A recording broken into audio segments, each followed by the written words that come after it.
So, Steven with Magical Memories Entertainment, do you want to just tell me first off a little bit about the company, what all you guys offer in terms of entertainment? Sure. Magical Memories Entertainment is a nationwide entertainment experience company. So we do a variety of entertainment services, ranging from the game shows to circus performers to balloon twisters, caricaturists, airbrush artists, a little bit of everything. Our biggest thing is really connecting our clients with people that need cool experiences. And there's so many things out there. There's so much input being put into your head. Live entertainment is a huge part of how our world is going to transition. It's not going away from that, it's going more into that. The fact that we now have AI creating music, the fact that we have videos and stuff that's created by AI that can be consumed digitally only makes the live element that much better. And then customization is the second part of that, is saying that like airbrush artists or caricaturists or things like that, or live entertainment and live people, artists creating stuff that's customized for each individual person. So tell me a little bit more about kind of how you got into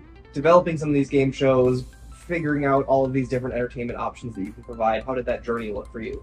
So I've been doing this. This is basically the only thing I've ever done in my entire life. I started doing. I'm a magician by trade.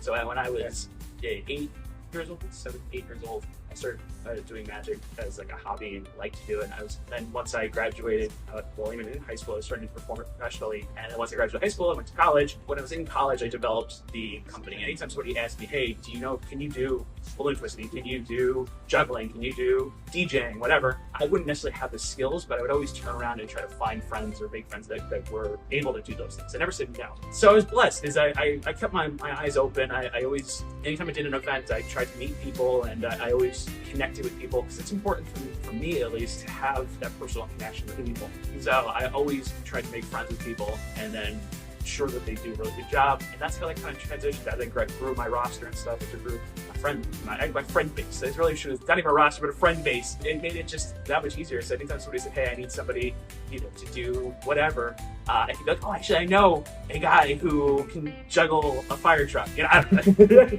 It's like all that fun stuff. And after doing it for nearly 20 years now, it's just come to a point where somebody will call me like, hey, I need a juggler in Chicago and tomorrow. And it's not my general area off the top of my head, but I can turn around and be like, oh, I know the guy to call, and I'll get that done today. Mm-hmm. And I've done it, and that's what really is like exciting about this, is that journey from just a magician doing birthday parties or tricks on like the lunchroom table to a point where I can facilitate these amazing moments across the world, really. And that's why I do it. I do it not for the money, not for the business end of it. I do what I do because I love making people happy.